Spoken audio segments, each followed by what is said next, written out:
Começou. Bom dia, pessoal, tudo bem? Eu sou Francisco, estou presidente da Comissão dos Acadêmicos da OAB Jabaquara Saúde. Estamos iniciando agora a nossa terceira reunião ordinária do ano de 2021. Agradeço a todos pela disponibilidade. Lembrando que essa reunião posteriormente vai ficar disponível lá no nosso canal no YouTube. Então, depois eu deixo o link das redes sociais para que vocês acompanhem, nos sigam, compartilhem com os amigos. E a ideia de hoje vai ser uma reunião bem dinâmica. A gente tem duas apresentações. A primeira é do nosso grupo de estudo, com o acadêmico Fábio Machado, vai falar um pouquinho sobre uma temática importante. E depois nós temos um convidado da nossa subseção, o Dr. Fábio Mandina, falando um pouco sobre direito imobiliário, as locações no período da pandemia. Então, para a gente iniciar, até por conta do horário e do tempo que a gente vai ter para debate, não comprometer nossa agenda, vou passar a palavra agora para o acadêmico Fábio, agradecendo desde já pela gentileza de ter aceitado o convite nesse desafio. Na primeira reunião, Fábio? Já apresentando. Sim, primeira reunião. Tema, então, é muito desafiador, mas acredito que vai tirar de letra, vai ser muito bacana. A ideia é que a gente deixe a explanação do Fábio e depois abre as perguntas ao final. Então, quem tiver, manda aqui no chat, eu vou separando, selecionando, depois a gente volta com o Fábio ao final, tá bom? Fábio, muito obrigado mais uma vez por ter aceitado o convite. Vou deixar a palavra com você aqui. Estou nos bastidores, qualquer problema técnico, só me chamar, tá bom? Pois não. Antes de mais nada, eu queria agradecer ao Dr. Francisco pela oportunidade dessa apresentação e também gostaria de agradecer aos presentes aqui nessa manhã de sábado. Bom, o meu tema de pesquisa, que está sendo desenvolvido, no caso, para a minha tese de conclusão de curso, é sobre os sistemas e mecanismos de controle sobre os órgãos de segurança, e sobre os órgãos de segurança e persecução penal. Bom, antes de mais nada, eu gostaria de fazer uma definição do que significa os sistemas de controle. Bom, o sistema de controle do Estado, ele é uma ferramenta criada pelo próprio Estado, a serviço do Estado, mas também dos cidadãos, que tem por objetivo três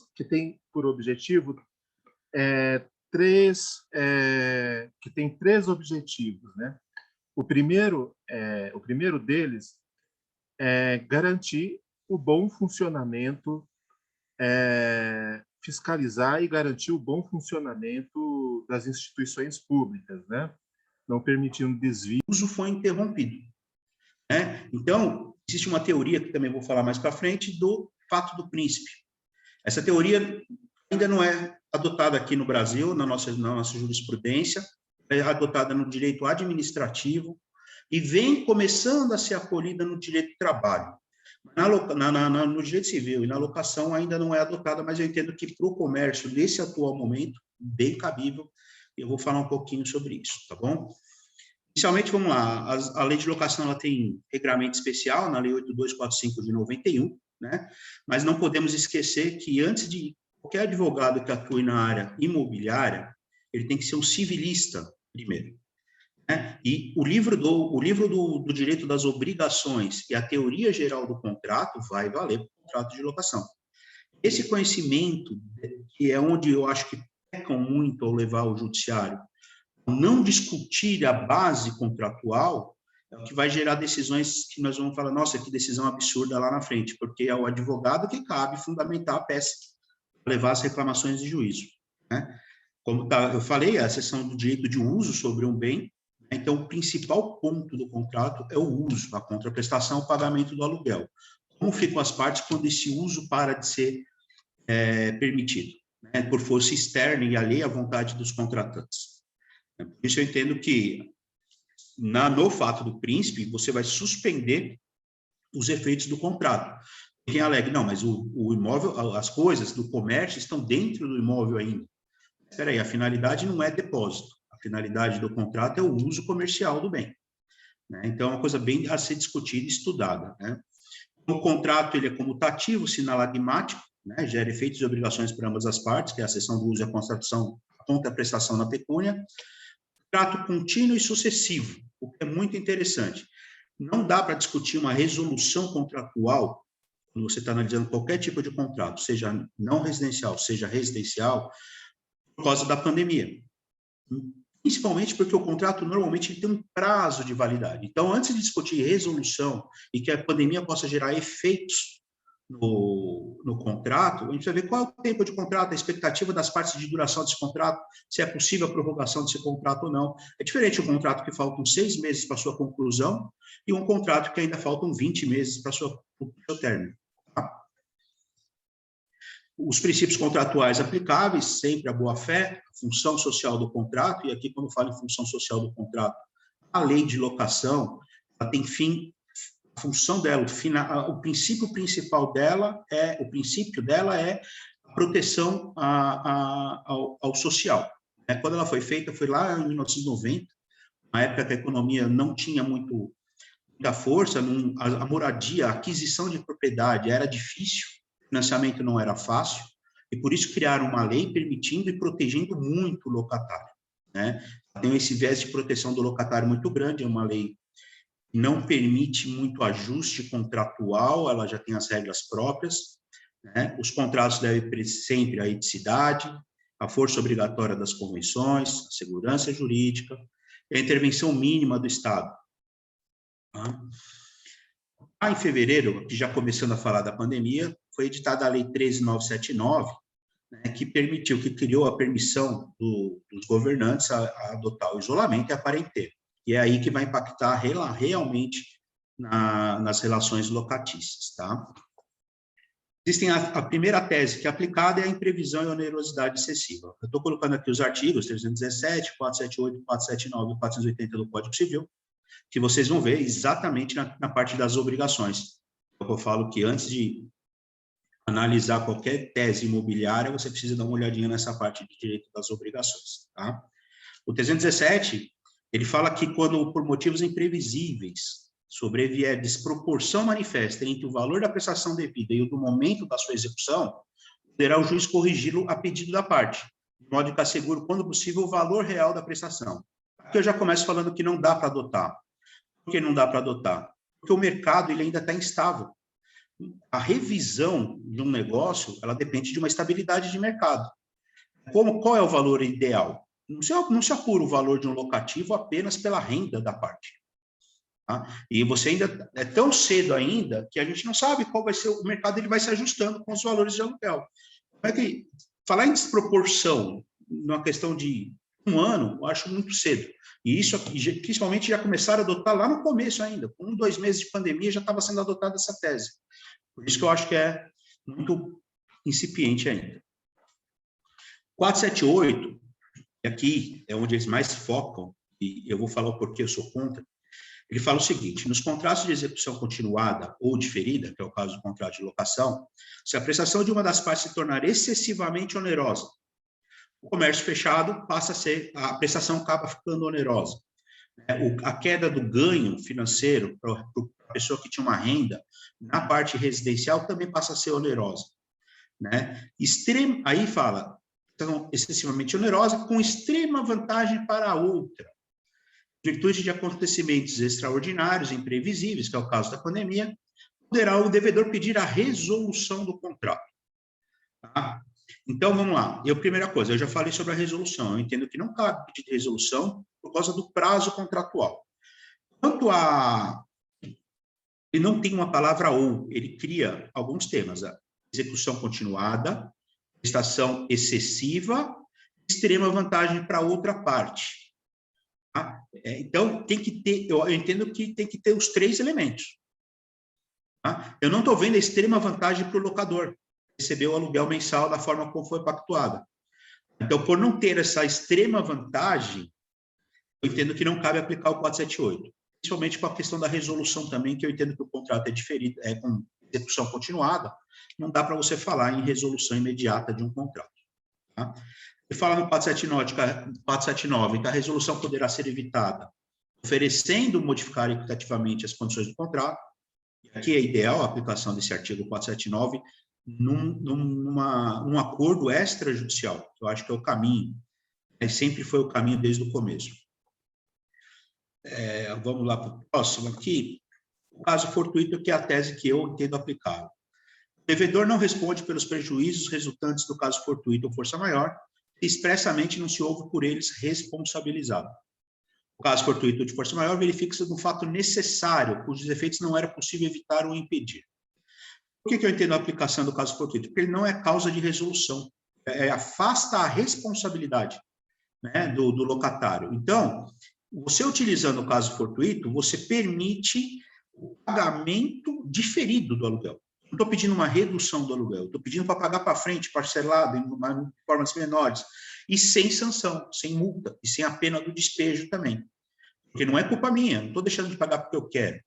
E você aplicando isso, você mantém o contrato, apenas faz um ajuste, uma adequação na forma de pagamento, sem qualquer tipo de punição, sem qualquer tipo de sanção. O despejo por falta de pagamento e também a multa contratual. A tese do fato príncipe, no começo eu não acolhia, mas analisando agora a situação atual com o comércio fechado, eu entendo que é passível sim. E na definição de Celso Antônio Bandeira de Mello, agravo econômico resultante de medida tomada sob titulação diversa da contratual, externa contratual, exercício de outra competência, cujo desempenho venha a ter repercussão direta na econômica contratual estabelecida na vença. No direito administrativo, o fato do príncipe ele é aplicado da seguinte forma: o governo tem um contrato com um particular e, de repente, uma outra medida do governo passa a tornar aquele contrato, não tem nada a ver com aquele contrato, mas passa a tornar aquele contrato oneroso. Então, o fato do príncipe ele é adotado, e a parte prejudicada pode-se valer dessa teoria para se ver livre de qualquer tipo de ônus, tá? Então, é uma ordem do poder público, eu entendo aplicável nas locações não residenciais. Porque aí você vai falar o seguinte: foi culpa do governo. Culpa do governo, nós vamos falar em responsabilidade civil objetiva do Estado, que é tema para uma outra reunião, para uma outra conversa, e talvez com alguém especialista nessa área, falar sobre a responsabilidade civil do Estado, né? E a parte de quem defende a responsabilidade objetiva. Vamos ver se vai aplicar o caso fortuito também para o Estado, para que ele também não tenha que se valer obrigação, porque tem uma questão de saúde muito maior, ele não tem que indenizar por causa disso. Mas, a princípio, eu entendo que, aplicando o fato do príncipe, você suspende os efeitos contratuais para ambas as partes, os deveres e obrigações estabelecidos, tá? Na residencial, eu entendo que não cabe, porque o uso continua válido. Na não comercial, estou falando de você deixar de usar. Tá? Na Lei 8.245/91, nós temos o artigo 18 e 19, que muita gente usa. Tá? É o acordo com o novo valor do aluguel. 19, ele fala: não havendo acordo, o locador ou locatário, após 3 anos, os contratos com 3 anos de vigência já, né, poderão pedir revisão judicial do aluguel a fim de ajustá-lo ao preço do mercado. Então, eu já acho que daqui para frente o mercado já está começando a mudar. Do começo até agora, ainda não. Nós não temos definido o preço de mercado ainda. Então, aqueles contratos que já vão daqui para frente, para os próximos meses, até o final do ano, entendo que o mercado imobiliário vai chegar num valor médio por região, já vai permitir aí o ingresso dessa ação para quem tem o contrato já em andamento há mais de 30 meses, tá bom? Jurisprudência, para mostrar para você aqui uma jurisprudência que permite a redução do aluguel. Tá? É uma apelação, pedido cautelar antecedente, né? E fala aqui: pessoas jurídicas com fins lucrativos que devem comprovar cabalmente a situação de insuficiência dos recursos alegados. Uma outra questão: você está usando um imóvel, um delivery, não é para usar na finalidade total, mas você ainda está usando aquele imóvel, você precisa, antes de entrar com uma ação, não sair fazendo uma petição, um advogado não pode sair fazendo uma petição sem prova. Eu falei, vai cair lá na frente. Então, você vai precisar de uma prova de faturamento. Nem todas as empresas têm isso regular aqui no Brasil, né, que é o livro mesmo, a contabilidade feita, a prova de mostrar: faturava tanto por dia, estou faturando 30% do normal, né? Então, eu acho que essa prova é de extrema importância. Na jurisprudência cita isso, mas ele fala que tem ausência da prova nos autos, e mesmo tendo essa ausência, ele vai conceder, tá? Por situação de calamidade pública, que afetou a base objetiva do contrato. Aplicação da teoria da base objetiva do contrato com onerosidade da prestação suportada pela locatária. Revisão temporária das cláusulas contratuais, possibilidade. Adoção de medidas judiciais para o restabelecimento de equilíbrio, que ele reduz o aluguel em 50%. Aí eu tenho assessorado imobiliárias e locadores, e eu sempre falo, vamos conversar, vamos reduzir o aluguel sim, fazer um pagamento de forma diferida, caso a caso, pedindo a comprovação, porque se for para a justiça, a chance de cair numa redução dessa imediata é muito grande, e o inquilino vai depositar o aluguel em juízo, o locador só vai ver esse aluguel daqui a alguns meses, com a lentidão que está o judiciário. Aqui já é uma jurisprudência que fala ausência de redução, né? Ele não deixa reduzir. Shopping center.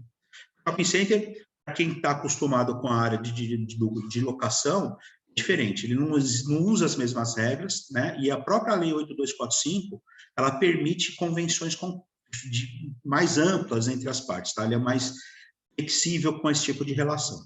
Tá? Aqui está pedindo a suspensão do pagamento, provavelmente utilizando a teoria do fato do príncipe, com a qual eu concordo, o shopping está fechado, né? Ou redução dos aluguéis. Aqui ele fala de descabimento. A queda do faturamento por certo período não caracteriza caso fortuito ou força maior, cabe autorizar a intervenção do judiciário. Quer dizer, muito cedo. Né? Muito cedo para ir para o judiciário, é o que eu estou entendendo dessa jurisprudência. Os números estão aqui, eu vou deixar o material, depois vocês podem consultar os autos. É interessante, eu sempre falo que eu fiz faculdade, estou falando com acadêmicos, né? Um dos meus professores falava, vai estudar o processo, né? Imprime uma sentença, imprime um acórdão e faz um estudo sobre esse acórdão para ver o que você realmente está conhecendo e não está conhecendo. Então, fica a dica aí de vocês buscarem depois essas jurisprudências aí na íntegra. Posição doutrinária, José Fernando Simão, grande civilista, ele é firme na posição da teoria da imprevisão e da onerosidade excessiva. Tá? Ele fala o seguinte, porque a distinção é irrelevante para saber... Por que ele não adota o caso fortuito ou força maior? Ele fala que a distinção entre caso fortuito e força maior é irrelevante para se abordar os efeitos do vírus sobre as relações contratuais. Um, porque não se há distinção eficacial entre o caso fortuito e força maior. A duas, porque não se trata de caso fortuito nem força maior a pandemia. Eu entendo que é força maior, tá? Em termos de efeitos, em ocorrendo o caso fortuito ou força maior, a lei autoriza resolução do contrato, seu desfazimento, sua extinção, com efeito ex nunc, né? No momento que se declarou a resolução para frente. A ausência de responsabilidade do devedor pelos prejuízos causados ao credor. É por isso que eu entendo que aplica. Né? O prejuízo aqui é não receber o aluguel em dia. Né? E a culpa não é do devedor, não é do locatário. Eu entendo aplicável, sim, embora respeito à posição dele. É a ausência de multa e a ausência de pena de despejo. Tá? O fato necessário torna a prestação impossível de ser cumprida. Nos exemplos de manual, há uma greve geral em São Paulo que impede chegar no domicílio do credor para efetuar o pagamento. Há uma impossibilidade física de se levar a cabo ao credor do trânsito colapsa. Duas questões merecem reflexão. Locomoção de pessoas. O devedor não consegue. A primeira é que se a impossibilidade é passageira, força maior não tem aplicação. E ele entende a pandemia como passageira. Já estamos com um ano. Vai passar, né? Com certeza vai passar. Mas eu entendo que não é tão passageira, não é uma questão de um dia, de 2 ou de uma semana. Já gerou impacto no mercado. Então, por isso que eu sou contra essa tese dele, tá? Minha crítica e posição, eu falo aqui, mais ou menos o que eu já passei para vocês, ele não está esquadrado na causa de resolução. Ele versa sobre a responsabilidade do devedor pelo inadimplemento. O contrato de locação não é de execução imediata, não é uma coisa de um dia para outro. A aplicação da teoria da onerosidade excessiva exige a extrema vantagem da outra parte, que não tem. Tá? Aqui eu cito novamente o 478, vou pular porque eu já falei sobre ele. Aí eu falo que na onerosidade excessiva, ainda que permite em algumas hipóteses a revisão, está na parte do código que trata de resolução do contrato. Para que fosse aceita a tese, a ação deveria ser para a resolução do contrato, que seria evitada aceitando a outra parte a modulação do valor do aluguel. Eu vejo equívoco na interposição no 478. Eu vou pedir redução pelo 478, quando eu deveria estar pedindo resolução pelo 478. Quando você vai fazer uma ação fundamentada no 478, o pedido não pode ser de redução, ele tem que ser de resolução. Tá? Ser um contrato de trato continuado, entendo que aplicando os princípios apresentados no artigo 19 da Lei de Locação, 393, força maior, permite a manutenção contratual, que é o objetivo. Tá? Ademais, o tempo de duração, os efeitos da pandemia ainda são incertos. Para os contratos não residenciais, que envolvam comércio ou atendimento ao público, e dependendo do tempo de duração do contrato, como eu falei no começo, tá? Em razão da inviabilidade da manutenção do negócio, que envolve a saúde financeira da empresa, poderia aplicar o fato do príncipe, tá? Em razão da ordem de fechamento emanada da autoridade do poder público. Trata-se de fato jurídico extraordinário, não imprevisível, porque a ordem do poder público ela não é imprevisível, é diferente da teoria da onerosidade, do caso fortuito, tá? Que vem em previsão por causa da pandemia, mas a ordem pública ela não é imprevisível. Tá? Acaba refletindo na relação privada. Tem um link também de um artigo muito interessante sobre isso, de direito agrário. Postos esses pontos relevantes, há consenso que deva prevalecer a manutenção do contrato por seus efeitos sociais e econômicos, a composição será sempre o melhor caminho. Sabemos árduo, porém, devemos sempre lembrar que o advogado é o primeiro juiz da causa. Quando chega no seu escritório um cliente com um problema desse, né, a gente sempre fala que o advogado cabe analisar se realmente vai valer uma demanda, se vai ter uma briga muito longa, se vai ser árdua ou não para o cliente, onerosa, né, e hoje, com a situação da pandemia, a composição e o acerto, ainda que tenha que machucar um pouquinho agora, abrir mão um pouquinho de um valor do aluguel, porque essa relação locador-locatário, ela é difícil e sempre foi. Né? Alguém trata o bem como propriedade, como aquele é um patrimônio, a outra pessoa está ali só para usar. Né? E um acha que vai se deteriorar o próprio imóvel, não está pagando justo por aquilo que é dele. Né? Então, essa é uma relação difícil, e cabe a nós, advogados, na atuação, fazer essa composição, explicar para o cliente bem que às vezes vale a pena abrir mão um pouquinho, receber lá na frente de forma diferente, né? Abrir mão da multa, principalmente nesse momento. Lógico, partindo do pressuposto da boa-fé da outra parte, analisando a situação efetivamente, assim, evitando a demanda judicial. Tá? Eu agradeço a exposição breve aqui, vou ficar aberto para vocês a conversar sobre advocacia, direito imobiliário, e sobre essa questão das locações. O que vocês quiserem conversar, é isso que eu estou aqui hoje, tá bom? Meu LinkedIn aqui, esse link que eu coloquei aqui, vocês vão ter alguns artigos sobre esse tema das locações, e um outro sobre revisão de aluguel, sobre questão de imóvel público, né, FTEUSE, escreva um pouquinho lá, alguns artigos meus, tá bom? Muito obrigado. Excelente, parabéns, Mandina, mais uma vez, muito obrigado aí pela aula de hoje, né? Olha, para não ser muito suspeito, né? Eu te elogiar, acho que vai ficar muito suspeito. Mas aqui eu estou vendo o comentário do pessoal, olha, a Márcia, inclusive escreveu um artigo com Mandina, deixou aqui um comentário muito bacana, olha, até quem não entendia nada, aprende e desenvolve. Excelente professor, parabéns. Bom, eu tenho algumas perguntas aqui, tá, Mandina? Mas antes disso, eu queria só fazer uma contextualização, até para o pessoal que está aqui, nosso público, a maioria são acadêmicos, né?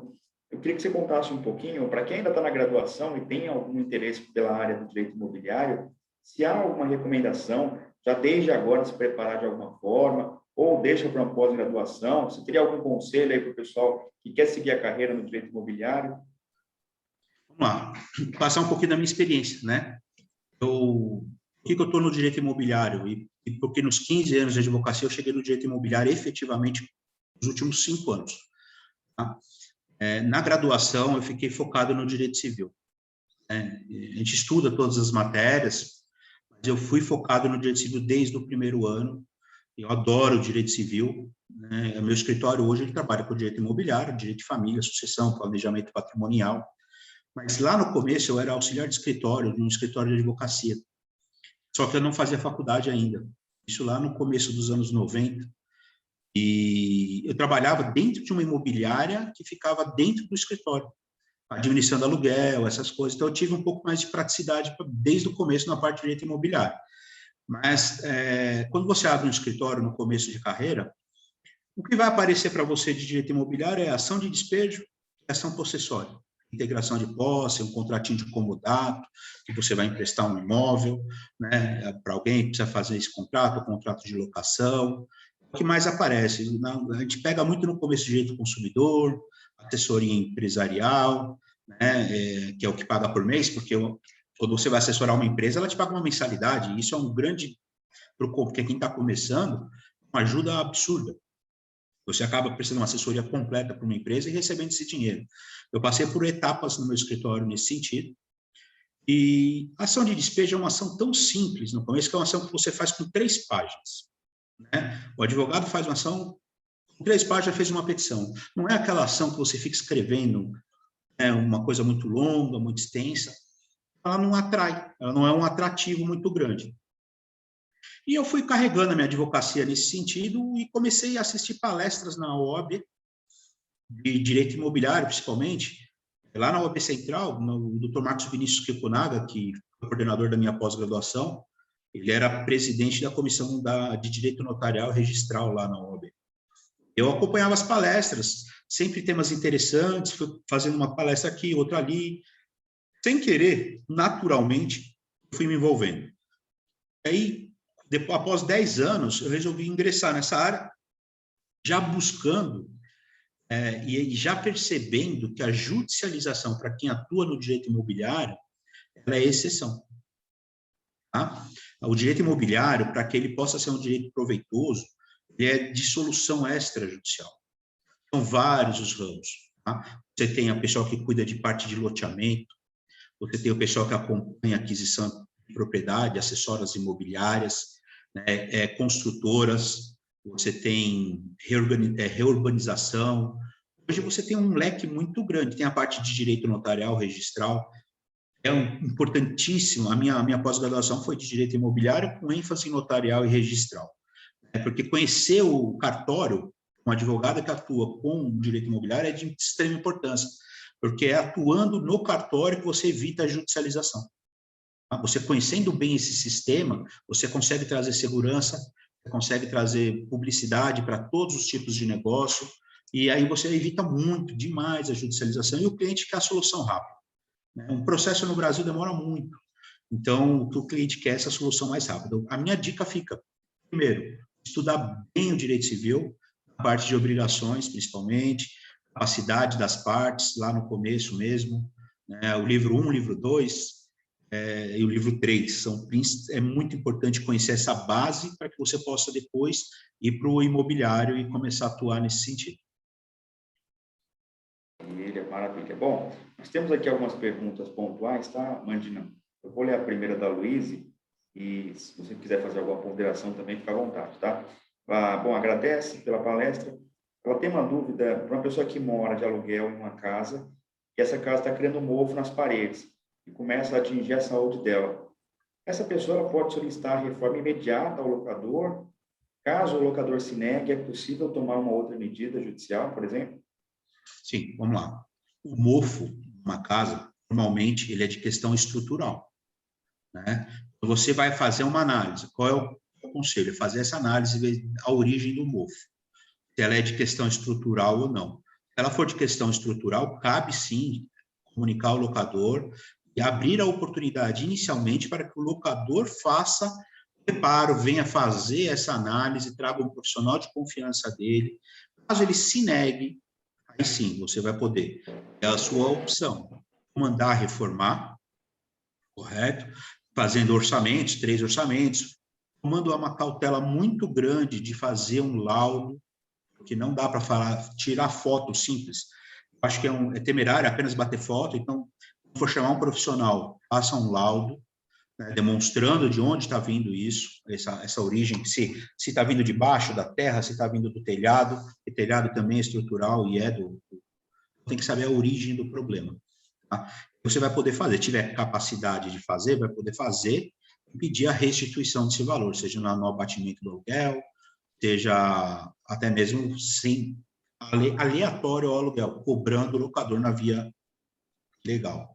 Tá? Mas eu entendo que primeiro tem que oportunizar e ele trazer o profissional de confiança dele. Excelente. Obrigado, Luiz, pela participação. Tem uma outra pergunta aqui da Geralda, o Mandina, não sei se você consegue ajudar. Ela questiona se houve uma redução no valor do Crescent. Vou conseguir ajudar. Porque é uma questão até interessante para falar aqui. A gente, como advogado, não pode atuar junto com o Crescent. Tá? Advogado que tem, infelizmente, eu sou contra isso, mas, infelizmente, tanto a legislação do Crescent quanto a legislação da Ordem, ela não permite a venda casada de serviço. Ou você advoga, ou você é corretor imobiliário. Embora muitos advogados tenham Cresce. Eu não tenho, né? Eu prefiro trabalhar paralelamente às imobiliárias, ao corretor. Meu escritório tem muita assessoria a corretor. Corretor que vende imóvel na planta, acaba vendendo imóvel, eu faço contrato, eu levanto a documentação, estou sempre acompanhando eles. Às vezes faço até defesa de corretor no Cresce, né? Em processo administrativo. Porém, acompanhamento direto da legislação pessoal deles eu não tenho, não. Maravilha. Mais uma vez, obrigado, Geraldo, pela participação. A Márcia faz mais um comentário aqui, ela falou que não tem nem o que perguntar, que ela pensava na pergunta, você já respondia, então ela só tem a agradecer. O Ezequiel tem uma pergunta muito bacana. Doutor Luiz, geralmente os contratos de aluguéis são reajustados pelo índice IGPM. Ultimamente, houve um descompasso desse índice com a situação econômica. De forma individual, poderia ser proposto outro índice de reajuste? E qual a sua visão do projeto de lei que propõe a substituição do IGPM pelo IPCA? Bem, vamos lá. Realmente, houve a descompasso. O que acontece?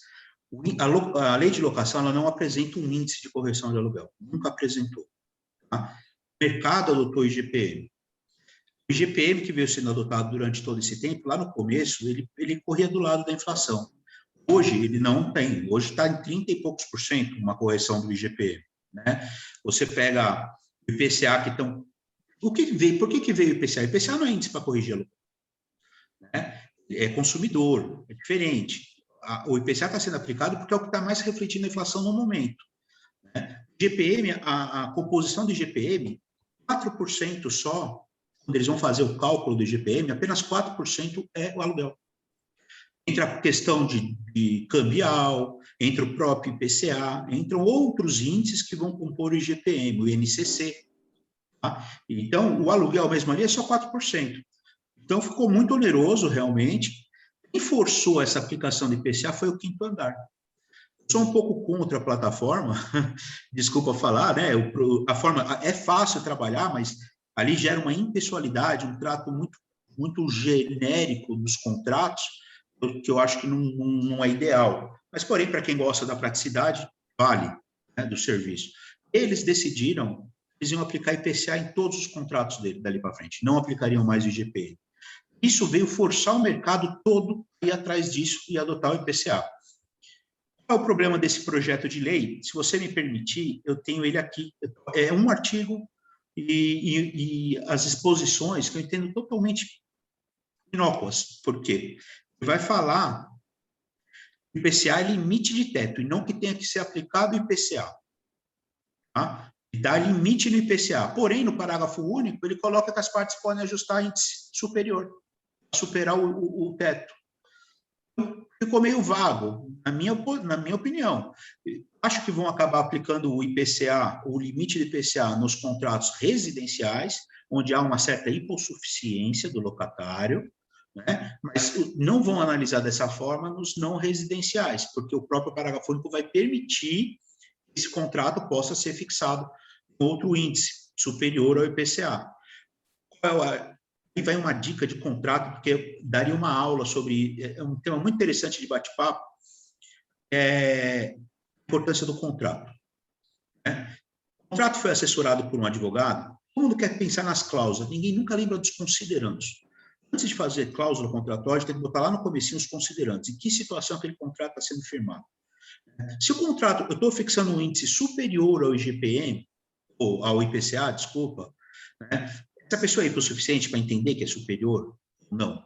Se está acompanhada por um advogado, do outro lado, na elaboração do contrato, por que não colocar no preâmbulo do contrato que ambas as partes foram orientadas e acompanhadas por advogado na elaboração, que não vão poder alegar hipossuficiência ou qualquer tipo de coisa quanto às cláusulas ali estabelecidas. Se você colocar isso lá nos considerandos, você vai poder suplementar o IPCA tranquilamente. O próprio projeto já vai permitir. Porém, é muito acelerado isso. A FGV, que faz o IGPM, está prometendo para o segundo semestre um índice específico para alocação. E sempre adotamos a FGV, ou o IGPM da FGV. Por que não aguardar esse segundo semestre e manter, talvez de forma temporária, a aplicação do IPCA? O próprio mercado já está adotando temporariamente o IPCA. Né? Nós temos que nos preocupar com os próximos aluguéis que vão começar a nascer. Então, aí sim, aplicar esse novo índice da FGV. Eu devo ter aqui, só um minutinho, ver se eu acho aqui. Mandini, enquanto você faz aí a localização do arquivo, queria fazer só registrar aqui a presença do Dr. Domingos, presidente da Comissão de Direito Previdenciário da nossa subseção AB Jabaquara. Queria agradecer pela presença, né, virtual. Queria registrar aqui nosso agradecimento pela participação. Grande amigo. Né? Exatamente. Daqui a pouco vamos convidá-lo também para participar das reuniões aqui da comissão e explanar um pouquinho sobre o direito previdenciário, né? Tantas mudanças, né, Mandina? Então, acho que é muito bacana. Vamos lá, deixa eu pegar aqui para você.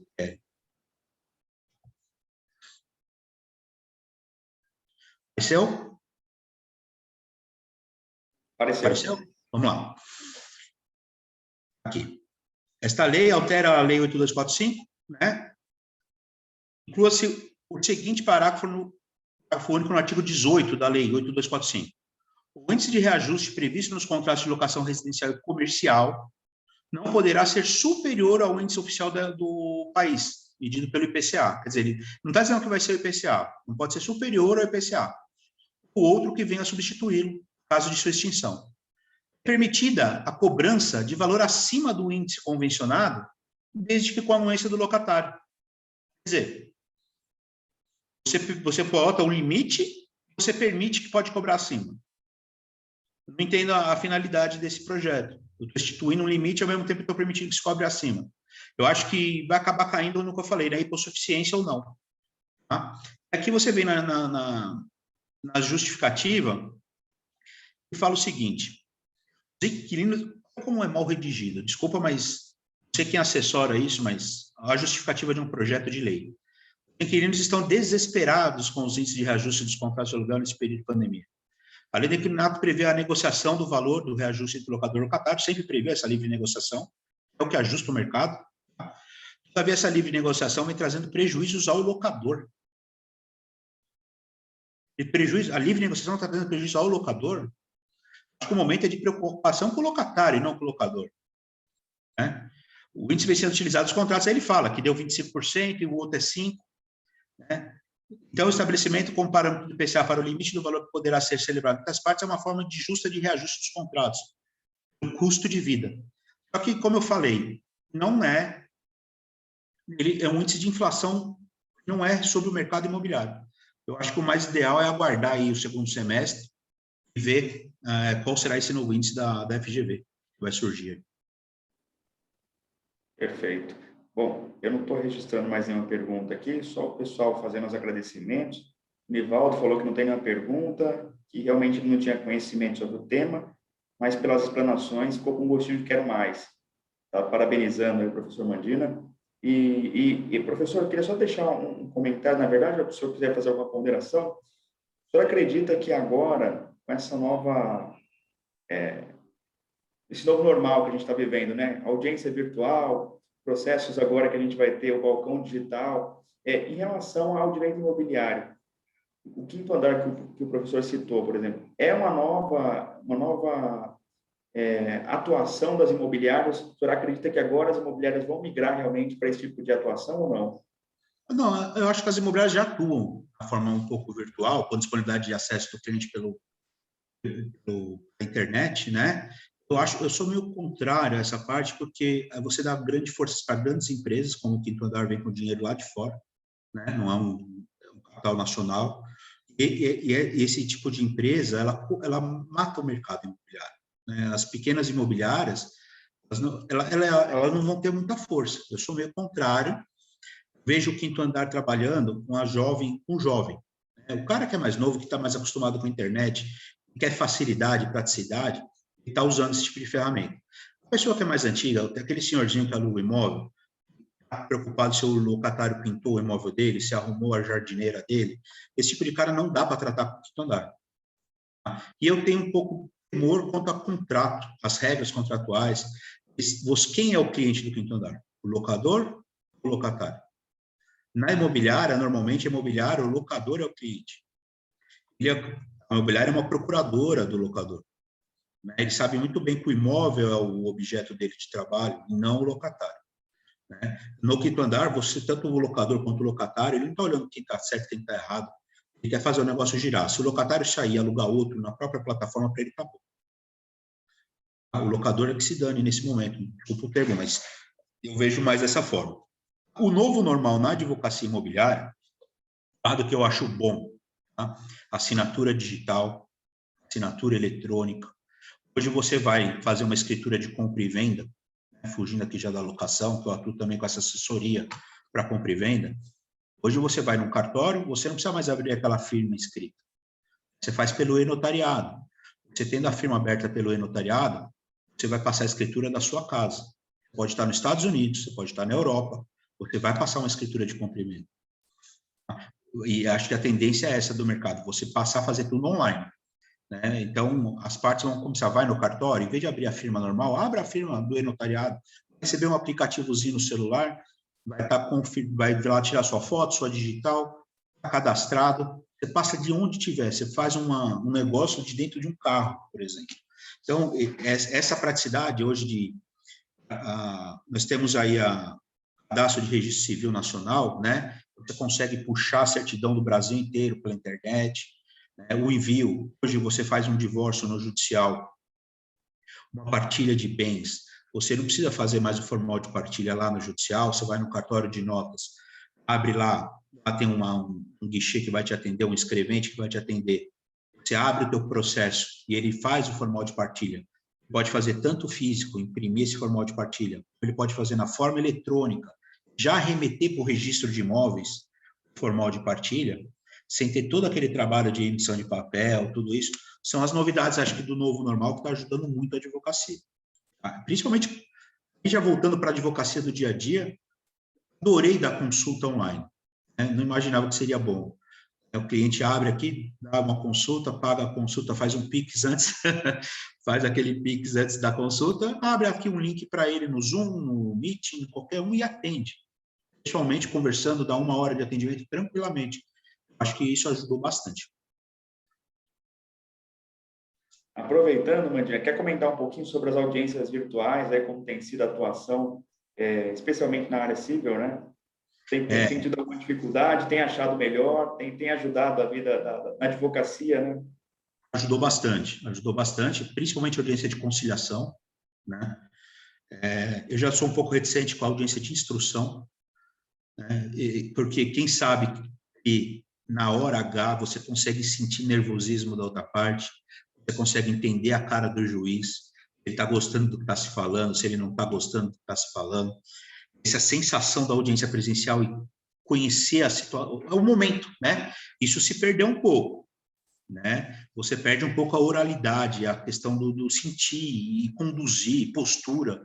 Tudo isso faz uma diferença muito grande em uma audiência. A imposição do advogado, né? A postura dele na audiência, tudo isso muda muito.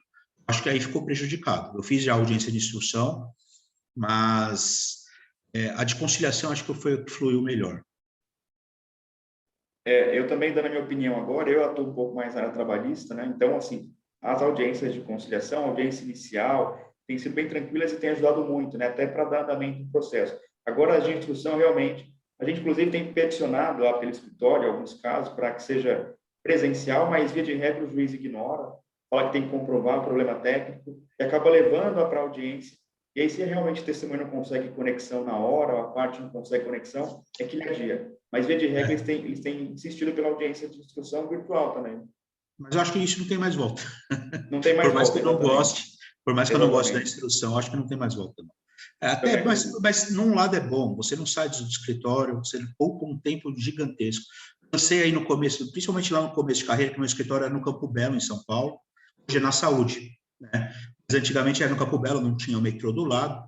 Você ia fazer uma audiência na João Mendes, tarde, na sexta-feira à tarde, para atravessar 23 de maio, chegar no escritório cansado, 2 horas de 23 de maio, travado o trânsito, né? Esse tipo de coisa não vai mais passar, não, graças a Deus isso vai ser evitado. E ainda fazer os prazos, né? Não, claro, mas o trânsito cansa, né? O deslocamento cansa.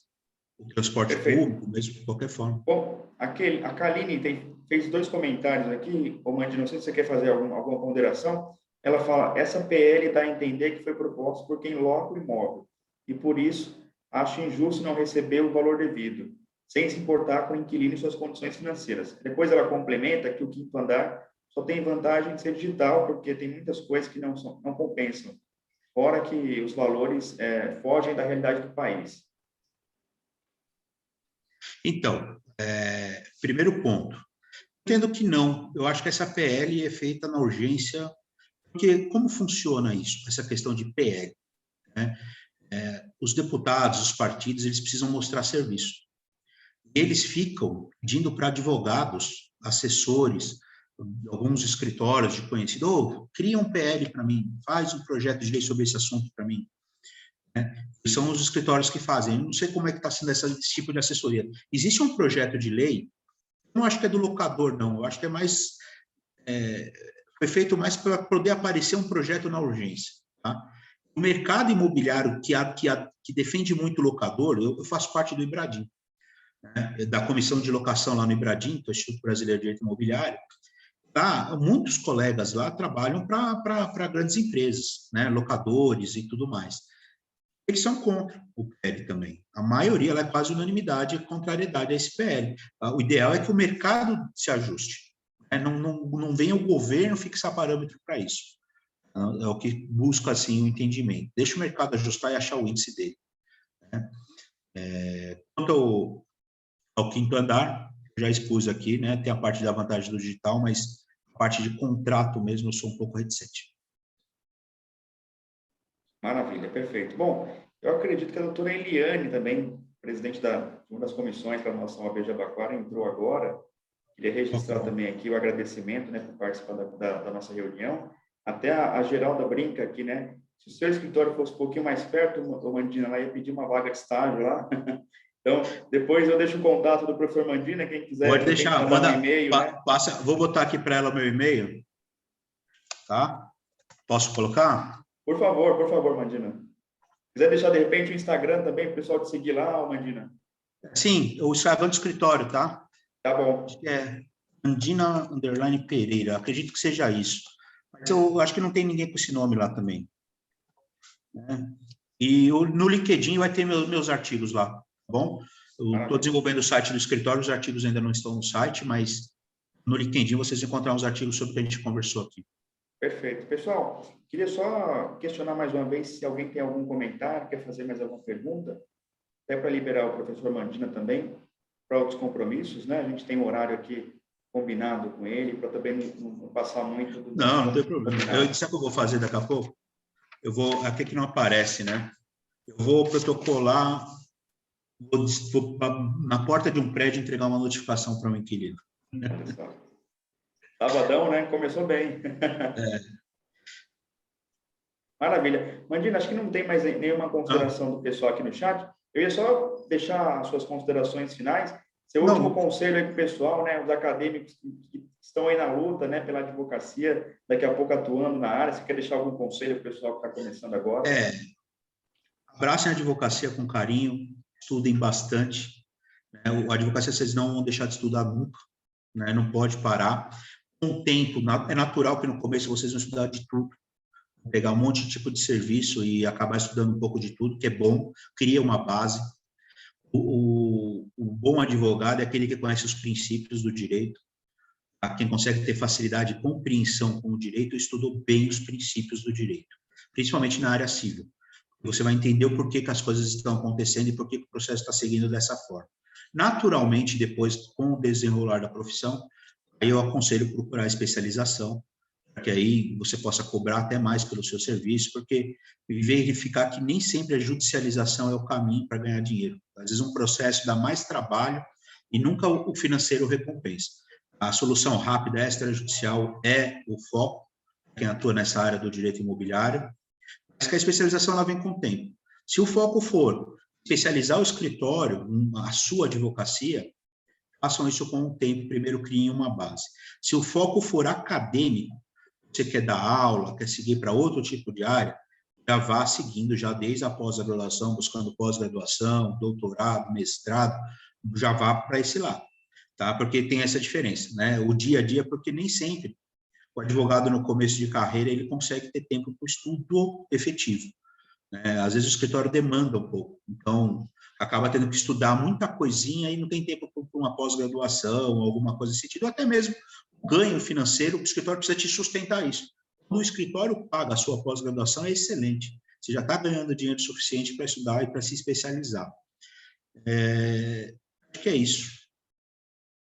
Agradecer muito vocês, o tempo aí, e poder ouvir um pouquinho do que eu tinha para falar. Quem sabe, futuramente presencial, a gente pode falar um pouquinho mais sobre outro assunto. Com certeza. Ó, pegando o gancho aqui, o doutor Domingos já deixou, inclusive, os parabéns e deu uma sugestão. Ó.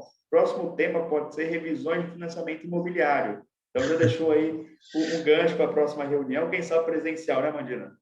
Pois mas eu vou falar para o doutor Domingos que eu sou contra. Eu acho uma tese muito apertada. Às vezes é um desgaste muito grande. Às vezes eu falo que o advogado fica...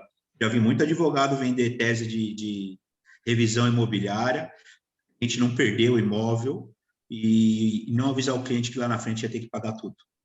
Às vezes o cliente não paga a prestação, quando vai ver acumula, perde a ação e vai vir de uma vez só o valor da dívida. Então, é uma tese bem apertada, o judiciário é reticente, é complicado.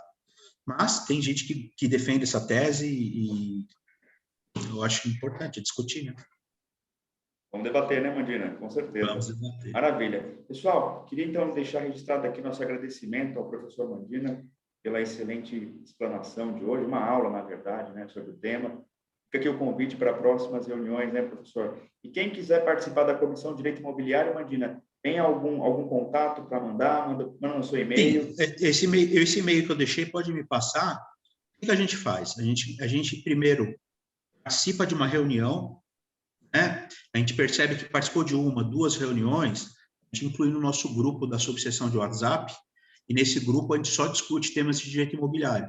Só que para incluir nesse grupo, a gente pede pelo menos um pouquinho de participação, acompanhamento da comissão, tudo. Então, me manda um e-mail, fala, eu gostaria de participar da reunião, assistir, assiste, nossa reunião tem sido virtual, a próxima para o ano, mês que vem, tá, já está não tem data ainda, mas vai ser sobre Airbnb, e vai ser talvez com a comissão da Maristela, da doutora Maristela, vai ser uma reunião conjunta com a empresarial do trabalho sobre o Airbnb e a relação de emprego, né, dos condomínios, como funciona isso. E muitos condomínios não estão preparados na parte de emprego, com os funcionários que não estão prontos ainda para trabalhar com o Airbnb. É interessante o tema. Não, um tema muito bacana. Mandina, então, vou deixar registrado lá também no nosso grupo do WhatsApp seus contatos, para o pessoal que quiser, de repente, participar da reunião, te mandar um e-mail, seguir no Instagram, tá bom? Qualquer dúvida que tiver sobre o assunto também estou à disposição. Perfeito, tá bom? Mandina, muito obrigado, viu? Um excelente sábado para você. A gente continua a nossa reunião aqui com a pauta e a gente agradece aí pela sua participação. Obrigado, desejo um final de semana excelente, tá bom, Mandina? Obrigado, abraço, doutor. meu amigo. Um abraço, meu amigo. Tchau, tchau. Maravilha, pessoal. Só dando continuidade agora na nossa pauta ordinária, a gente tem um tema muito bacana. Eu gostaria que a nossa amiga Luíse ou o Caio falasse um pouquinho. É uma ideia que surgiu para fazer um podcast jurídico, tá? É algo bem tranquilo, assim. A ideia é que, se ele tiver um tempinho, a Luíse ou o Caio falem um pouquinho, e vocês que estão aqui acompanhando a reunião, de repente deem alguma sugestão, comentem um pouco sobre esse projeto, tá bom? Caio, está com áudio aí, está com vídeo, a Luísa também? Só para confirmar se eles conseguem apresentar um pouquinho dessa ideia, para que vocês também deem opinião, deixem, de repente, algum comentário, e a gente consiga tocar mais esse projeto da comissão. Enquanto eles se arrumam aí para a gente fazer essa apresentação, eu queria deixar alguns recadinhos com vocês, alguns eventos que a gente vai realizar essa semana, tá? São muitos, inclusive. Agora, no próximo dia 20, a gente vai fazer um evento em parceria com a Universidade de Anhanguera sobre processo penal e os princípios básicos, tá? Estou com problema aqui no meu áudio, desculpa. Tudo bem, Caio? Consegue entrar daqui a pouquinho? Consigo sim, só não consigo o vídeo, tá? Perdão, deu problema aqui no meu áudio. Então, qualquer coisa eu posso compartilhar a tela aqui com o do PDF, tudo bem? Aí você vai comentando, pode ser? Claro. Maravilha. Bom, enquanto eles se arrumam aí, se preparam, a gente vai conversando aqui sobre os recadinhos. No dia 20, pessoal, a gente vai ter um evento em parceria com a Anhanguera, falando sobre o processo penal e os princípios básicos, tá? Vai ser um evento bem bacana, são 2 turnos, o primeiro às 8 horas, a inscrição é online, e o segundo às 19 horas, tá? Tudo isso pela plataforma Microsoft Teams. Vocês fazem a inscrição, eles mandam o link e o certificado já sai ao final da palestra, muito bacana. No dia 22, a gente vai ter uma outra oficina, que é de processo civil, sobre princípios básicos, essa também com 2 turnos, 8 da manhã e às 19 horas. Mesma coisa, faz a inscrição pelo link e consegue receber depois o certificado após o final da palestra. E no dia 26, a gente vai ter uma visita monitorada da UTJ aqui de São Paulo, uma visita virtual. Algumas pessoas que estão aqui já participaram, é bem bacana. Essa visita vai acontecer no dia 26, que é uma segunda-feira, às 15 horas. Ela demora 45 minutos. Então, quem tiver ainda interesse, a gente já tinha encerrado as inscrições, mas se alguém tiver interesse aqui e não fez a inscrição, depois manda um e-mail para a comissão. Eu vou deixar o e-mail da comissão aqui e a gente depois recebe o seu e-mail, eu te encaminho o link para essa atividade, tá bom? A gente depois faz certificado. Esse certificado vai ser emitido pela seccional. Tá bom, pessoal? Alguém tem alguma dúvida sobre os eventos? Quer fazer algum comentário?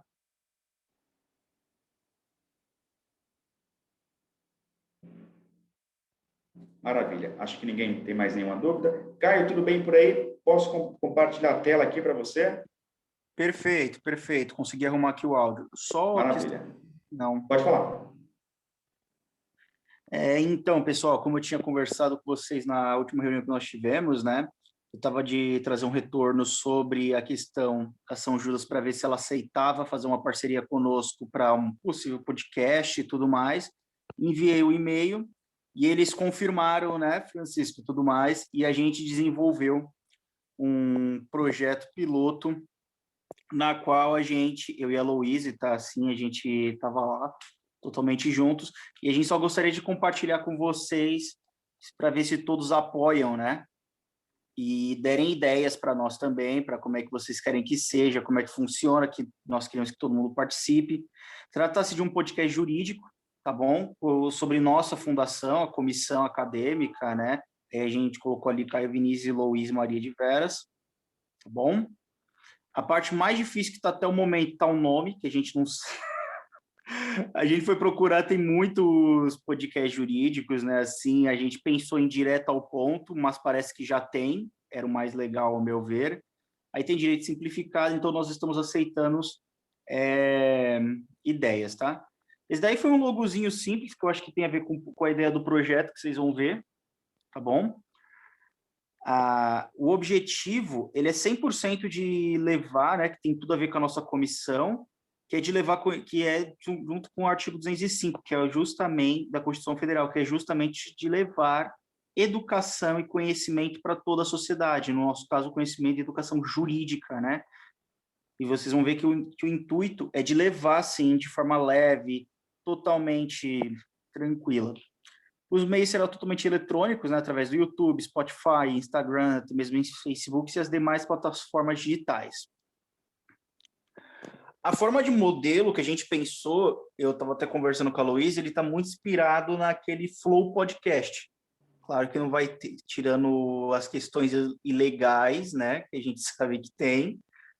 A gente quer fazer de uma forma bem leve, bem descontraída, tá bom? Onde o professor não necessariamente precisa estar daquele jeito. Ou o professor, ou mesmo o presidente da comissão, ou mesmo um aluno dali, tá bom? Que possa ter, tipo, o Lucas ou outra pessoa assim, tá bom? Possa apresentar os seus projetos.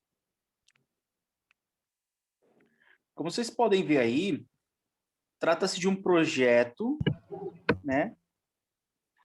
Que eu coloquei assim, analisado e chancelado pela comissão, mas aí é que tá colocado, tá aqui a questão assim, que nós estamos elaborando, no qual tem por objetivo transmitir o conhecimento jurídico de forma leve, simples, objetiva para todos, independente de sua idade ou compreensão técnica. O que isso aí quer dizer? Que a gente quer tirar o juridiquês no meio de um debate jurídico, sabe? Tipo, deixar ele realmente compreensível para todos. Desde aquele que vai estar lá longe, uma pessoa que nunca teve nada, um adolescente, talvez, possa conhecer isso, que agora está muito na moda. E a gente também quer desmistificar, né, as coisas do direito. Nós queremos retirar a parte chata do direito e colocar a compreensão pura, de uma forma bem leve, de uma forma bem descontraída. Talvez um professor de direito criminal, né, possa chegar lá e contar uma história dos casos que ele teve. Um professor e professores, às vezes, no geral, começarem a contar tudo e darmos também a nossa opinião, né, e para todo mundo aprender com isso, sendo um papo bem leve, sem o tão falado juridiquês que a gente está falando, né? Que é algo que eu não sei vocês, mas eu vejo que é algo que deixa um nebuloso na compreensão de todos e afasta até mesmo aqueles mais novos de quererem conhecer o direito, né? Isso daí. Francisco. Diante disso, a gente está pensando em um modelo totalmente livre, no qual o convidado, bom, poderá ir lá da forma que ele bem compreender, não bem compreender assim, mas não necessariamente de traje social. No início, a gente está pensando, como a gente está falando com a São Judas, em levarmos os professores de direito da faculdade, né, justamente para ela poder aceitar também, e intercalando com os presidentes das respectivas comissões da subseção, que é o que a gente já está fazendo aqui, mas de uma forma mais aberta e a gente batendo um papo total com ele, conversando, trocando ideias, vendo qual que é a opinião dele geral, quais é que são o que ele apoia, o que ele não apoia, falando tudo.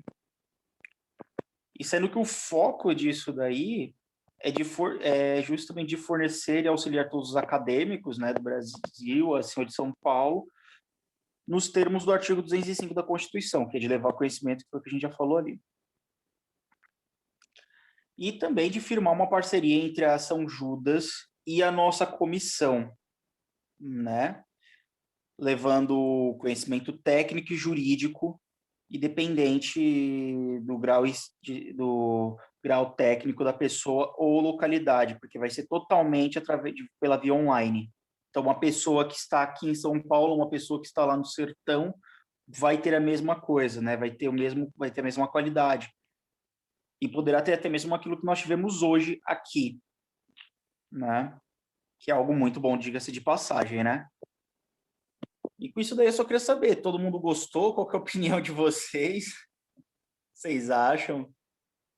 Por favor, Perfeito. opiniões, pessoal. Caio, inclusive, quem está pensando, né, quiser de repente dar alguma sugestão, quer comentar aqui, eu estou deixando o e-mail da comissão para que vocês também opinem, tá? De repente mandem um e-mail com alguma ideia, alguma sugestão de alteração, que a gente vai, claro, acolher, né? Enfim, vai analisar e vai depois chancelar aquele projeto final para que a gente consiga ter uma unidade aqui do grupo, né? Todo mundo dando opinião e contribuindo para esse projeto. A ideia é que esse projeto seja da comissão, né, o Caio, com apoio, Exato. claro, com a fundação da Luiz e do Caio, que tiveram a ideia, que tiveram esse insight aí para a gente bater um papo, tá bom? Eu queria, inclusive, bater um papo com vocês agora, aproveitando esses últimos minutos da reunião, para saber o que vocês acham em relação ao tema e também em relação ao nome do podcast. Vocês têm alguma preferência, né? A gente apresentou 2 nomes. Você quer comentar um pouquinho sobre a ideia dos nomes, Caio? Só para o pessoal entender o contexto e, de repente, opinar aí qual que acha melhor.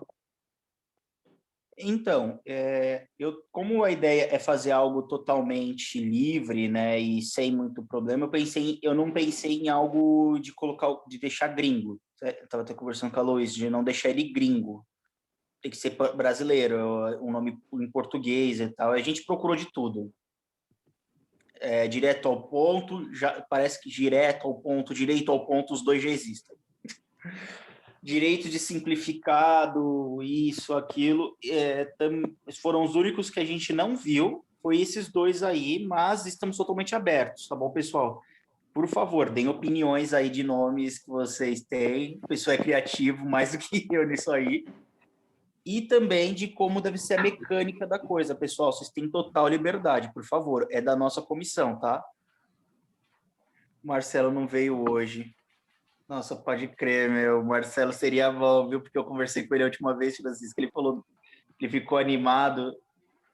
O Nossa, Marcelo, tá, gente? Só para contextualizar, ele também é membro da comissão. Ele comentou que teve, acho que um evento de formatura hoje da faculdade, alguma coisa, uma reunião, e ele não conseguiu participar. Da mesma forma, o Lucas e o Rafael, eles tiveram problemas técnicos, não conseguiram entrar na reunião, mas como vai ficar gravado, depois a gente disponibiliza para eles, tá bom? Não sei se a Luísa quer comentar alguma coisa, Luísa. Não sei se está com áudio aí. Bom dia. Vocês Bom estão dia. conseguindo me ouvir? Sim, tá ótimo. Era só para complementar o que o Caio falou mesmo.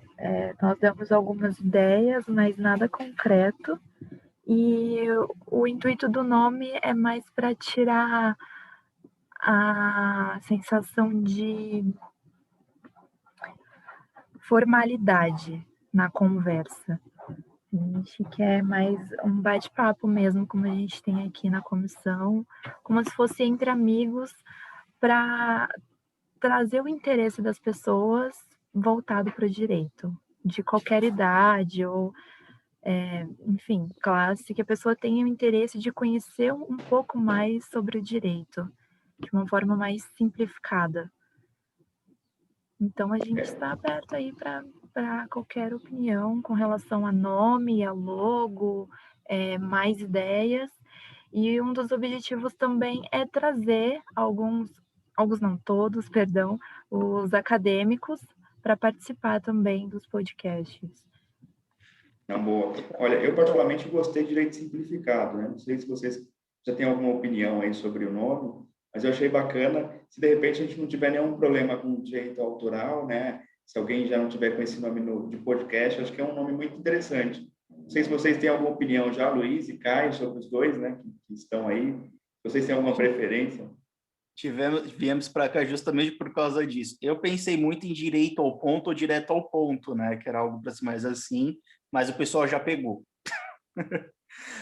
O Francisco, outra coisa que também eu gostaria de falar é que isso daí também tem o intuito de trazer mais pessoas para a nossa comissão, né? E dar mais protagonismo ao CAD, assim, de uma forma geral, porque é que eu esqueci de colocar ali no texto, que droga. Às vezes eu converso com o pessoal, Luiz, sabe? A gente conversa muito sobre a OAB, as pessoas têm uma imagem de que a OAB é um órgão muito frio, um órgão extremamente distante, não faz nada para ninguém, e a gente também, desde que a gente entrou, a gente sabe que não é assim. Então, a gente quer trazer esse mesmo entendimento que nós temos sobre o CAD. Não podemos falar sobre as outras comissões, mas nós podemos falar sobre o CAD, né? É muito diferente. Bom, posso falar também sobre as comissões que a gente já trabalhou, né? Sobre as outras pessoas que são pessoas incríveis. A professora e doutora Cíntia, né, que eu tive o prazer de confeccionar um artigo, e a gente quer muito levar isso daí para outros lugares e trazer protagonismo. Vai ter votação quanto ao nome? Gente, vocês estão totalmente livres para falarem, darem ideias, o que vocês quiserem, e aí a gente pode totalmente fazer um nome lá, tá bom? Perfeito. Acho que até uma ideia, né, Caio? De repente a gente jogar no grupo uma votação, Claro. o pessoal, né, opinar, até que vai ter gente que não conseguiu participar da reunião hoje, mas que gostaria de participar do nome, né, pelo menos, ou enfim, dar alguma ideia, que a gente pode sugerir, né, uma votação. Acho que é uma boa, Ezequiel. Vou fazer uma votação no nosso grupo, né, e o pessoal, de repente, decidir a maioria que escolheu o nome, a gente já tenta levar ele como oficial. O que vocês acham, Caio e Luiz? Acho que é uma boa, né? Eu acho perfeito, porque também o pessoal pode ter uma outra ideia de implementar alguma coisa que vê, por exemplo, nos outros podcasts, alguma coisa que cabe no nosso, que a gente não viu. Eu acho muito bacana, gente, porque primeiro que tem que ser de um jeito, de uma linguagem que todo mundo tem que aceitar, né? Então tem que ser algo muito universal. Segundo, sugestões sempre são bem-vindas. E outra, uma das coisas que até podemos colocar naquele lá do Word que eu te mandei, Francisco, naquele documento do Word, é de aproximar o próprio órgão da OAB da sociedade, né? Tirando a imagem nebulosa que é um órgão tão distante. Que há comissões, por exemplo, tem pessoas que chegam no 5º ano, às vezes eu converso, que não sabem que tem as comissões que podem integrar, que pode escrever artigo, que pode fazer outras coisas, né? E, poxa, isso é um baita de um desperdício com a nossa classe, né? Então, isso daí vai totalmente fortalecer a nossa classe.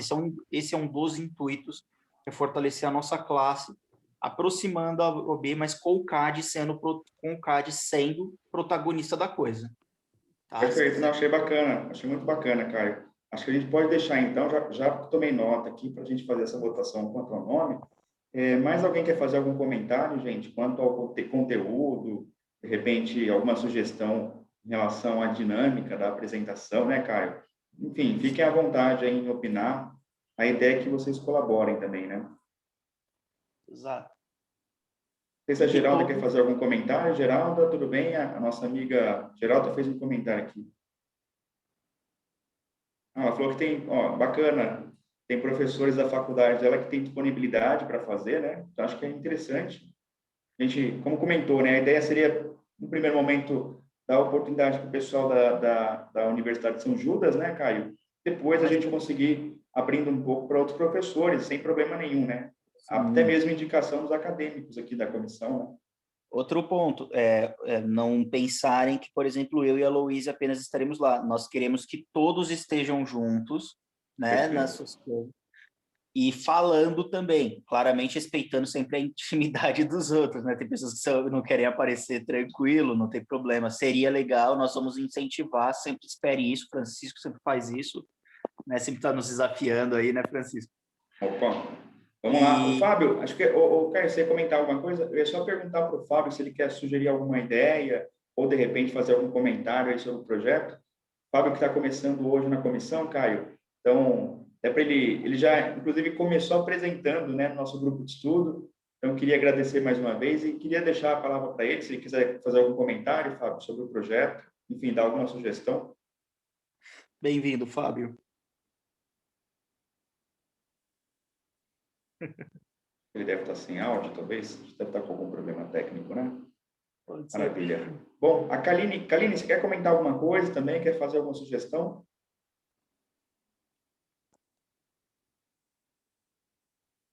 Deve estar sem áudio. O Nivaldo, tudo bem, Nivaldo? Nivaldo também que está participando hoje na primeira vez da comissão, né, Nivaldo? Seja bem-vindo. Não sei se você quer fazer algum comentário sobre a ideia, quer, enfim, dar alguma sugestão sobre o nome.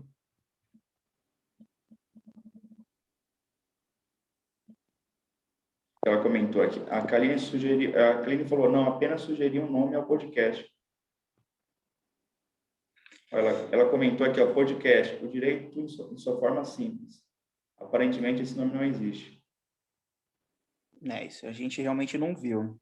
A gente fez uma... Eu posso colocar aqui também, para a gente fazer a votação e incluir esse nome, né?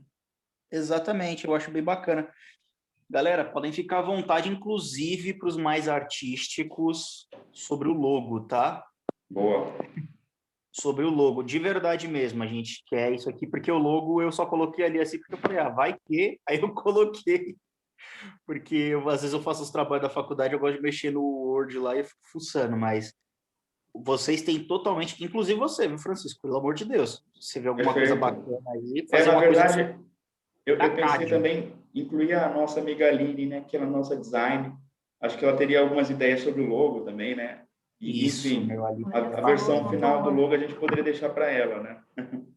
Seria uma boa. Tipo, deixar realmente cara a CAD, sabe? Deixar a cara da comissão. Eu tô pensando assim, algo bacana, algo introdutivo, algo que as pessoas, algo que seja, como eu posso dizer, chamativo não é nem a palavra, agora que veio, carismático. Beleza. Bom, eu acho que... Verdade, é bem legal. Certeza que a gente vai colocar um negócio de livros assim no meio. Pois é, verdade, né? De repente um bate-papo sobre livros, né? Jurídicos ou não, e a importância deles, né? O Anderson, você quer fazer algum comentário para sugerir algum nome, de repente, você está participando também das comissões de outras subseções, né? Que está participando aí de outras comissões da... Acho que ele saiu, deve ter caído, né? Doutor Domingos, que também é presidente da Comissão de Direito Previdenciário, quer fazer algum comentário e alguma sugestão? Tudo bom, Francisco? Tudo bem, doutor Domingos? A gente já tentou fazer umas tentativas aí de fazer algum evento, fazer um bate-papo, né? Mas no direito previdenciário a gente tem, assim, como é um direito social e também o próprio INSS já estava com uma estrutura, né, desgastada, já estava, antes mesmo da pandemia, nós já tivemos uma reforma que foi muito complexa, até hoje ainda ela não está digerida, e logo em seguida a pandemia também veio, e esse emergencial, né, pagamento emergencial usa a plataforma do DataPrev, isso aí acabou dificultando ainda mais. Então, hoje a gente, por sorte, né, bem antes da reforma da Previdência e, e também, né, da própria pandemia, o INSS já vinha querendo fazer que nem os bancos, tirar todos os segurados da agência e, e procurar fazer de forma virtual. Isso aí foi o que salvou, porque nós tivemos um acordo, né, da OAB com o INSS, e durante a pandemia, o que prevaleceu é isso. Hoje, apesar das dificuldades, dos atrasos, de tudo que nós temos, ainda foi o que restou, né? A gente tem hoje duas formas de entrar pelo meu INSS, tanto o meu INSS normal, que qualquer segurado pode entrar, quanto pelo SAG. O SAG já é um cadastro que só os advogados podem fazer por intermédio da OAB, e dessas duas formas que dá para dar continuidade, né? Nos andamentos, nos requerimentos e demais. Então, hoje, para se estar atualizando no direito previdenciário, se tornou muito, assim, é muita coisa, a gente tem que pegar eu mesmo, né? Nunca parei de fazer as pós, tenho pós, né? Estava com 3 pós desde agosto, estava com muitas aulas acumuladas na área do aluno, e a dificuldade é, assim, muitas lives, diariamente tendo mudanças, e é para todo mundo, né? Isso aí é do modo geral, mas para essa área previdenciária, ficou sobrecarregada, até por conta do INSS já ter estrutura de quadro de pessoal, caiu 1/3, né? Nesses últimos 3 anos aí tinha reduzido 1/3, já estava precária. Então, o que a gente faz? Através das lives, eventos, as próprias pós. Então, o que a gente procura fazer, né? Hoje, o que se era automático, para fazer uma formalidade, a gente precisa ter que nem um planejamento previdenciário hoje. Antes você fazia ele já numa entrevista, conversando com o segurado, e você já ia sabendo o que se tinha que fazer.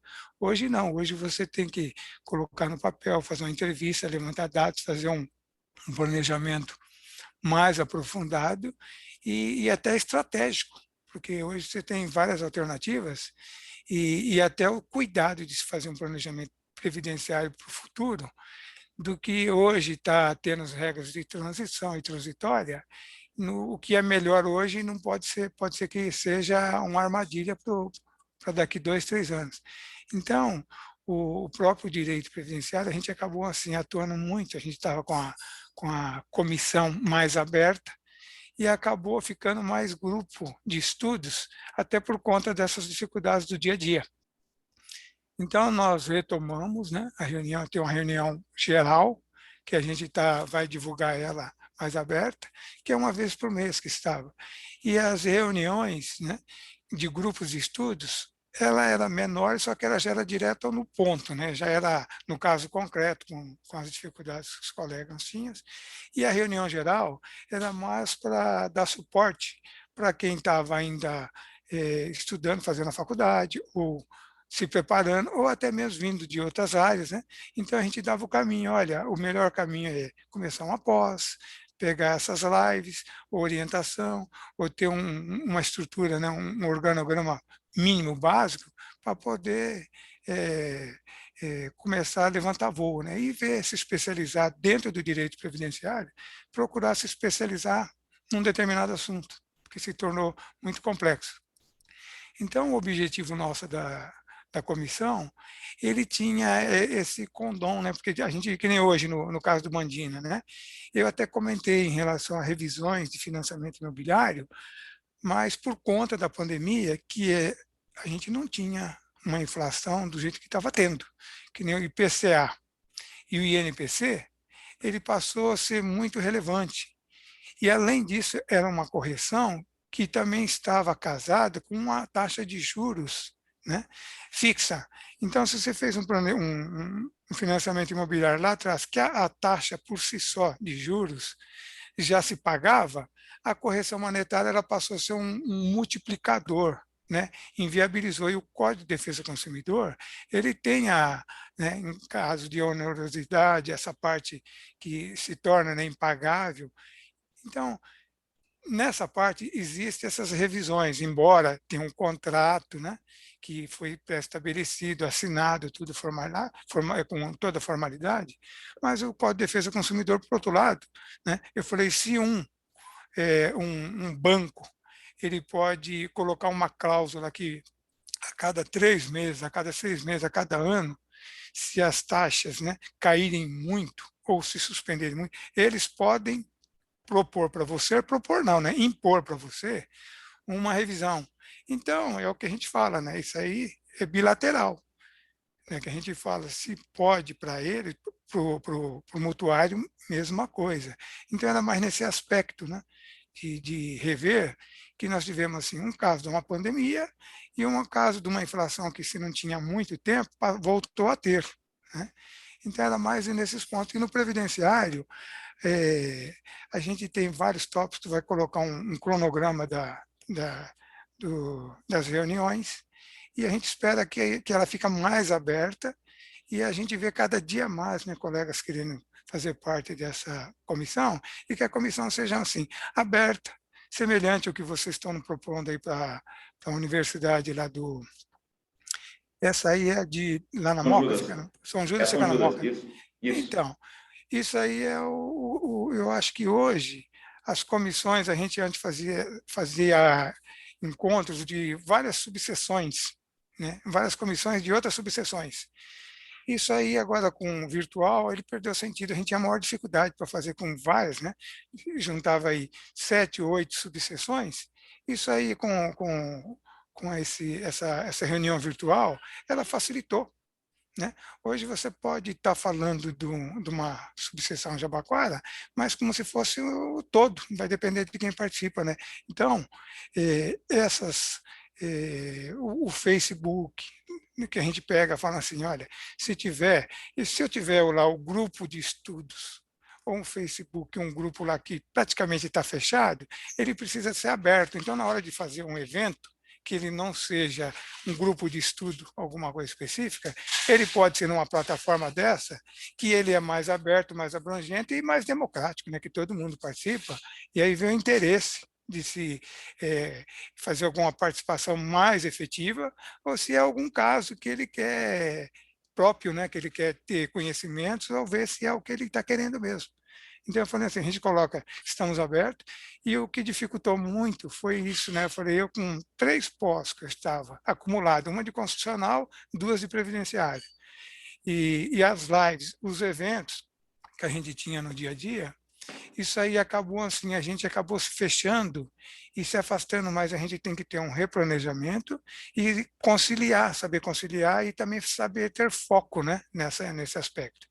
Então, eu até, ano passado, a gente tinha conversado umas 2, 3 vezes com o Diego também, né, até de se fazer uma live, e acabou se postergando, vamos ver se, né, de uma forma ou de outra, a gente consegue fazer ela e também fazer parte aí dessas, pelo menos desses podcasts, né? A gente tem eu, que já estou na comissão desde a gestão anterior, né? A Roberta Gaudêncio e o Rafael, né?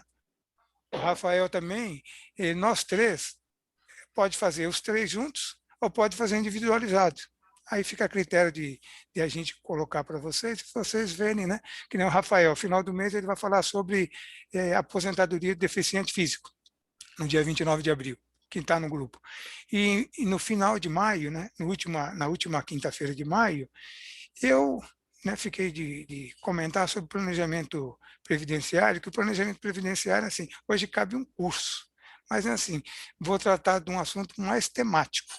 Então, a gente coloca assim, a comissão está à disposição, estamos abertos, né?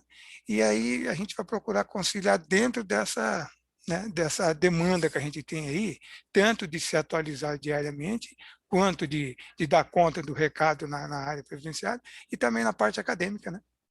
Eu agradeço. Maravilha.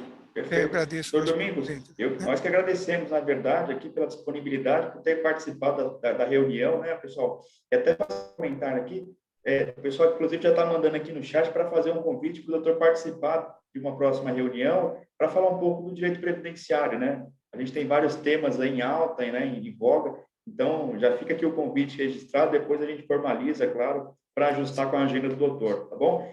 Sim, eu agradeço. Só uma última observação, para quem quiser fazer parte da Comissão de Direito Previdenciário, tem algum contato para entrar com o doutor, mandar algum e-mail, tem alguma forma de falar com o pessoal da comissão?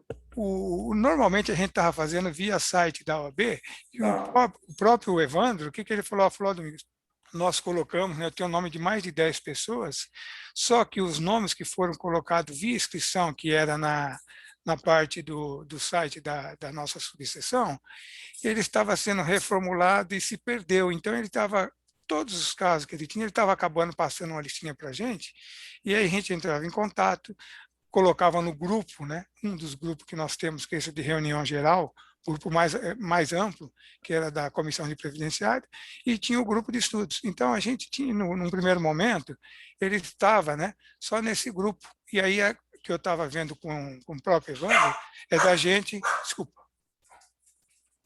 era de colocar num próprio site da nossa OAB, e de ser uma coisa mais ampla, mais aberta, que estava. Mas, por exemplo, hoje, né, eu tenho duas formas do pessoal colocar. Uma é pelo meu WhatsApp, o WhatsApp que eu passei, que é do grupo, né, que está eu, a Roberta e os 3 diretores, né, que nós estamos num dos grupos. E aí eu fazia um cadastrinho bem simples, né, e porque é para compartilhar material, que era às vezes o próprio WhatsApp, além do WhatsApp, o e-mail, só para compartilhar algum material que a gente tinha por meio dessas comunicações, né? Mas o que eu posso passar é passar o meu e-mail e também o WhatsApp meu, né? E através do meu eu insiro no grupo. Eu posso até colocar aqui, né, o meu WhatsApp normal. Perfeito. Se o senhor autorizar, doutor Domingos, e não tiver nenhum problema, eu posso compartilhar o seu WhatsApp no nosso grupo do WhatsApp também, e quem tiver interesse em participar, ele contata o senhor. Tudo bem? Não sei se o senhor se importa. O senhor prefere, de repente, deixar o seu e-mail, né? Eu gostaria, pode ser, porque aí na hora que eu colocar no grupo da comissão, aí eu já também faço uma apresentação, já incluo no grupo, e até para os colegas, se for precisar fazer antes, né, de colocar lá, a gente batia um papinho informal. Perfeito, claro. Só em relação ao grupo, né, que ele estava mais integrado lá atrás, depois com a pandemia ele ficou um pouco mais afastado, e a gente está tentando retomar isso, né? Pode compartilhar, eu até agradeço se você quiser fazer isso. Perfeito. Bom, então, pessoal, agradecendo o doutor Domingos aí pelas ponderações, né? Inclusive o Caio comentou aqui, já é um dos convidados aí para o nosso podcast, com certeza, Caio. E queria também agradecer ao pessoal que está com a gente até agora. Mais uma vez, a gente está finalizando a reunião agora dentro do horário, né, para não comprometer o almoço de ninguém.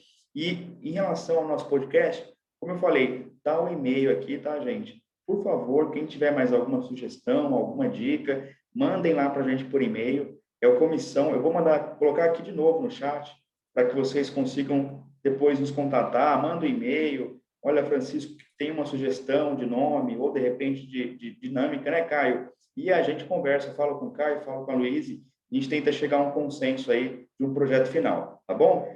Mais alguém quer fazer alguma ponderação? Caio, Luíse?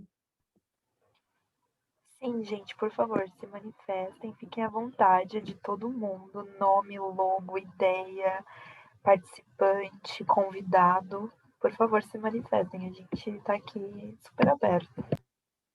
Perfeito. Caio?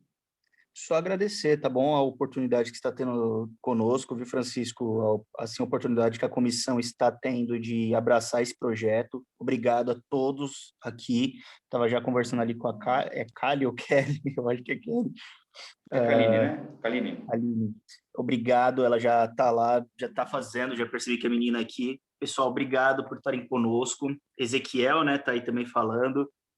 Qual é mesmo o nome do rapaz que é novo, Francisco? Por gentileza. É o Fábio Machado e o Nivaldo. Qual que é? Fábio Machado e Nivaldo, tá? Fábio, Nivaldo, sejam muito bem-vindos, obrigado aí, já estão convidados para estar conosco nessa empreitada, viu? É algo inovador, pelo que o Francisco me contou, né? A gente foi ver, não tem nenhuma comissão que está fazendo isso, nós somos os primeiros pioneiros, o que é uma coisa de honra para nós, que é uma comissão, Cádio, pelo que nós vemos, assim, nós sabemos, né? Todo mundo fala, é uma comissão diferenciada e eu gostaria muito de honrar todo mundo e agradecer por essa oportunidade de todo o coração mesmo, pessoal. Valeu. Show de bola. Nós agradecemos, Caio, Luiz, aí, pela ideia, né? Todo mundo, quem quiser contribuir, realmente vai ajudar a nossa comissão. Pessoal, para não comprometer o almoço de ninguém, vou finalizar agora a reunião, agradecer a todo mundo. Nivaldo, salvo engano, não está no nosso grupo. De repente, Nivaldo, se tiver interesse, manda lá no nosso e-mail o seu contato, tá bom? A gente depois te chama no WhatsApp, bate um papo. E se você tiver interesse, a gente te adiciona no nosso grupo do WhatsApp, tá bom? Doutor Domingos, obrigado aí pela presença. Pessoal, um excelente final de semana a todos, se cuidem, tá? E qualquer coisa a gente conversa no grupo lá. Um ótimo sábado para todo mundo. Obrigado aí pela presença virtual de todo mundo. Um forte abraço, galera. Até mais, gente. Tchau, tchau.